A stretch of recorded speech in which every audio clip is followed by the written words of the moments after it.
Bonjour à vous tous et bienvenue à la 5e édition de la Journée des élevages au pâturage. Je me présente, Marie-Ange Terrien, agronome et conseillère en production animale.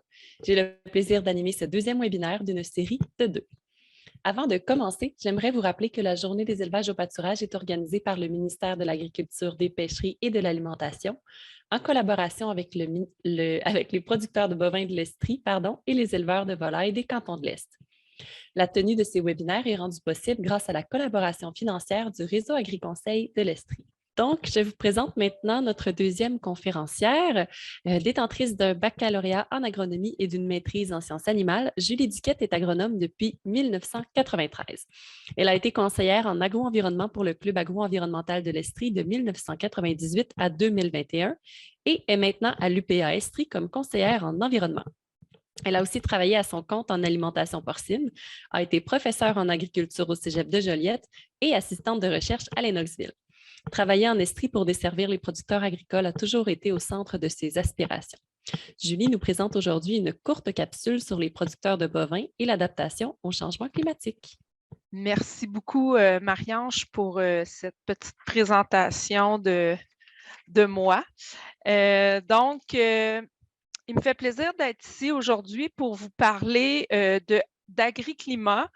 Le titre de ma capsule qui se fera courte est de lutter contre les changements climatiques en production bovine en Estrie. Donc, je remercie aussi Sarah Delisle, qui est au provincial, au CEDAC, qui m'a aidé aussi à préparer la présentation et qui est un grand support pour nous, l'équipe de Agriclimat. Bon, est-ce que ça change de... Ça ne veut pas changer. Pourquoi? Je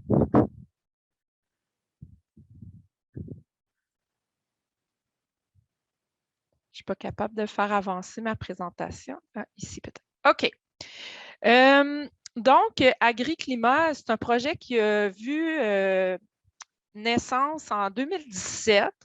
Et en Estrie, il y a une équipe qui a travaillé, une équipe régionale qui est responsable du déploiement puis des activités là, de Agriclimat.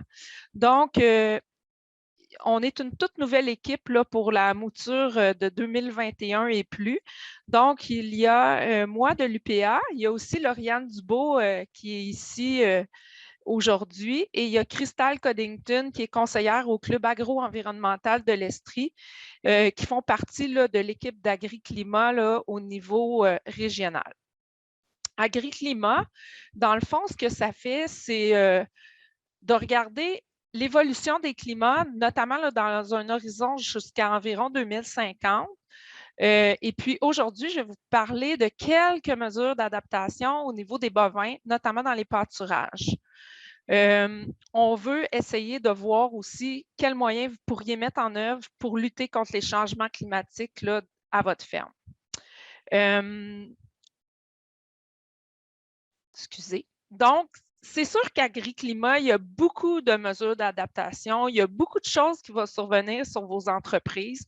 Je pense que ce qu'on a vu dans les 2 dernières saisons, notamment au niveau des sécheresses, nous permet de constater que l'évolution des températures est importante, puis on n'a pas le choix. Les entreprises vont devoir s'adapter et s'adaptent déjà à ce qui se passe. Pour vous donner une idée, on est déjà rendu dans l'horizon 2025 en date d'aujourd'hui. Donc, ça s'accentue même plus rapidement que ce que Ouranos nous avait fait comme prédiction. Donc, aujourd'hui, moi, je vais plutôt vraiment me concentrer sur le bien-être des animaux, notamment au pâturage, et qu'est-ce qui se passe en canicule durant la saison estivale. Il y a plein d'autres sujets qui sont abordés dans Agriclimat. Les mesures d'adaptation sont faites. Il y a une fiche qui existe, je vais vous en reparler tantôt, mais moi, je vais vraiment me concentrer juste sur 2 aspects, l'été puis l'hiver, puis vraiment plus en lien avec vos pâturages. Donc, si on fait un historique, ici, ce qu'on voit, c'est les hivers, comment ça se présentait là, antécédents,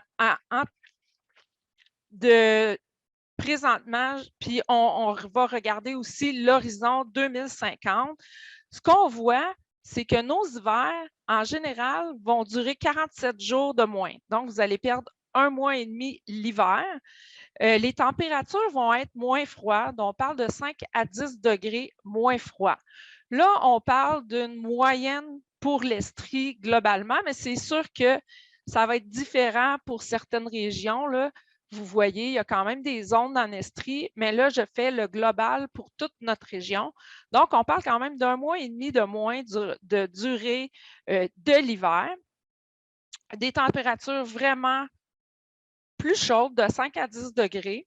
Et il y a quelque chose d'important, c'est l'enneigement. On parle d'un enneigement qui devrait être 45 moins important en épaisseur de neige.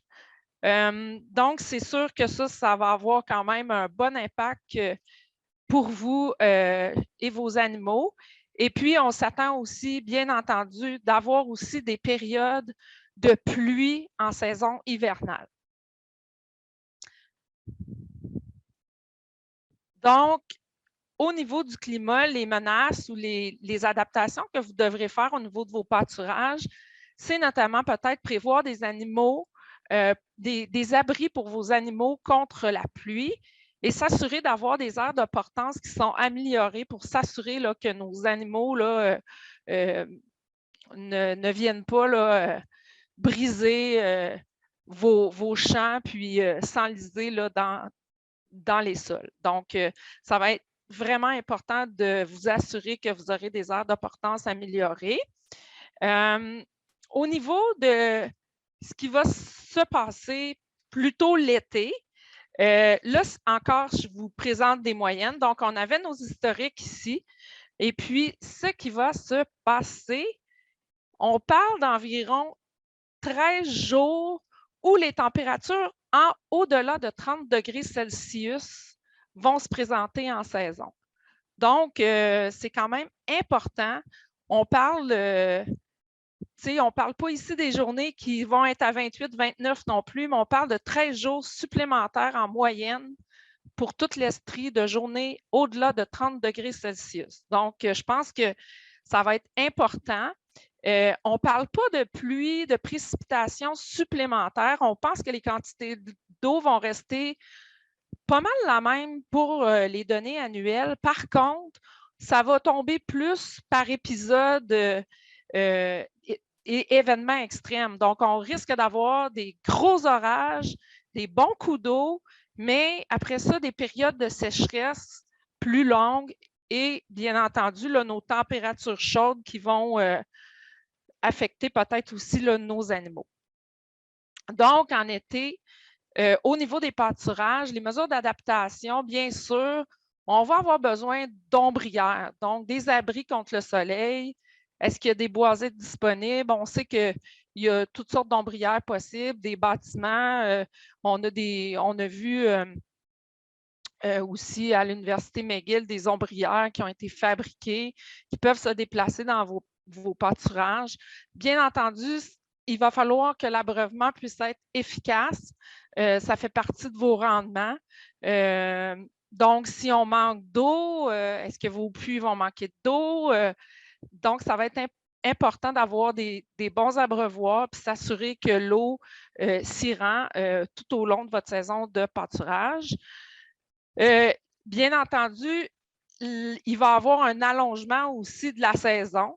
On l'a dit tantôt, les hivers vont être raccourcis, mais bien entendu, votre saison de culture va être plus longue aussi.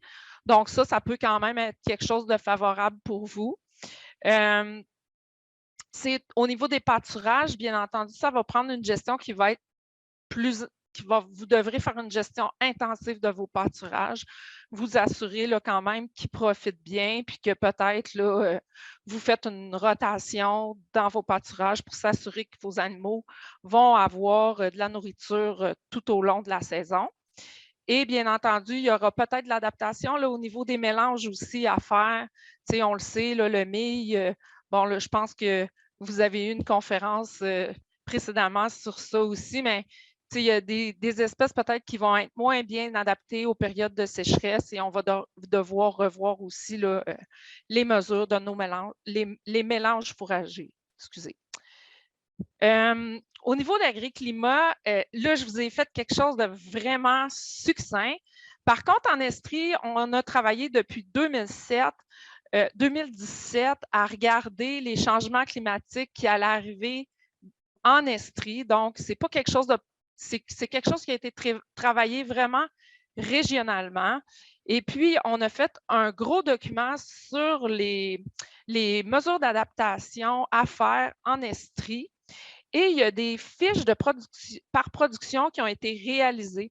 Il y a une super belle fiche sur la production bovine et fourragère qui a été réalisée. C'est quand même une fiche qui comporte 15 pages.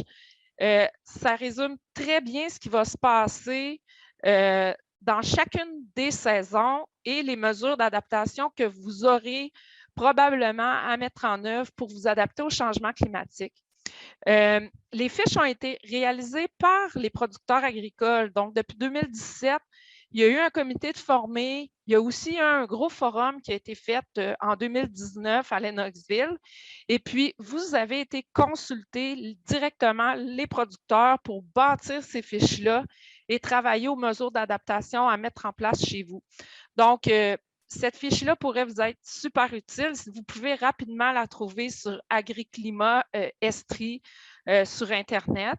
Et je vous invite à la consulter parce que moi, j'ai été vraiment succincte. J'ai pris que 2 points dans toutes les mesures d'adaptation. Mais vous pourrez voir plus spécifiquement dans chacune de vos régions avec les cartes qui sont produites. Aussi, chez nous, les températures ou les journées en haut de 30 degrés, comment ça va se comporter. Allez voir la carte plus spécifiquement pour chez vous. Puis, je pense que c'est quand même une fiche qui a été faite pour répondre à vos besoins. Puis, je vous invite quand même à regarder ça. Agriclimat entame sa phase 2. Dans le fond, c'est la mise en place d'un réseau de fermes pilotes. Ces fermes pilotes-là, il y en a 36 ou 37 au Québec, dans toutes les régions. En Estrie, on a 3 fermes qui vont être des fermes pilotes. Ces fermes-là vont travailler sur 3 points. Regarder l'adaptation face au changement climatique sur leur entreprise dans le milieu où ils sont directement, dans leur municipalité. Ils vont travailler à regarder c'est quoi leur bilan d'émissions de gaz à effet de serre et voir ce qu'ils pourraient faire pour diminuer leur gaz à effet de serre sur l'entreprise. Et ils vont aussi pouvoir voir comment ils pourraient augmenter la séquestration du carbone sur leur entreprise. Donc, aujourd'hui, vous avez une primeur.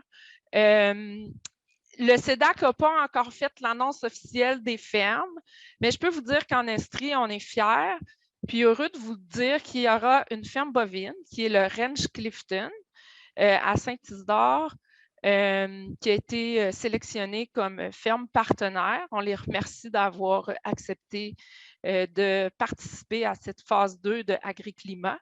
Il y a la ferme laitière Milixi,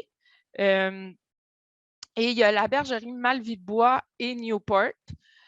Donc, ferme Elixir, c'est une ferme laitière, bergerie Malville-Bois, vous en doutez, ferme ovine. Donc, on est fiers en Estrie d'avoir ces 3 fermes-là.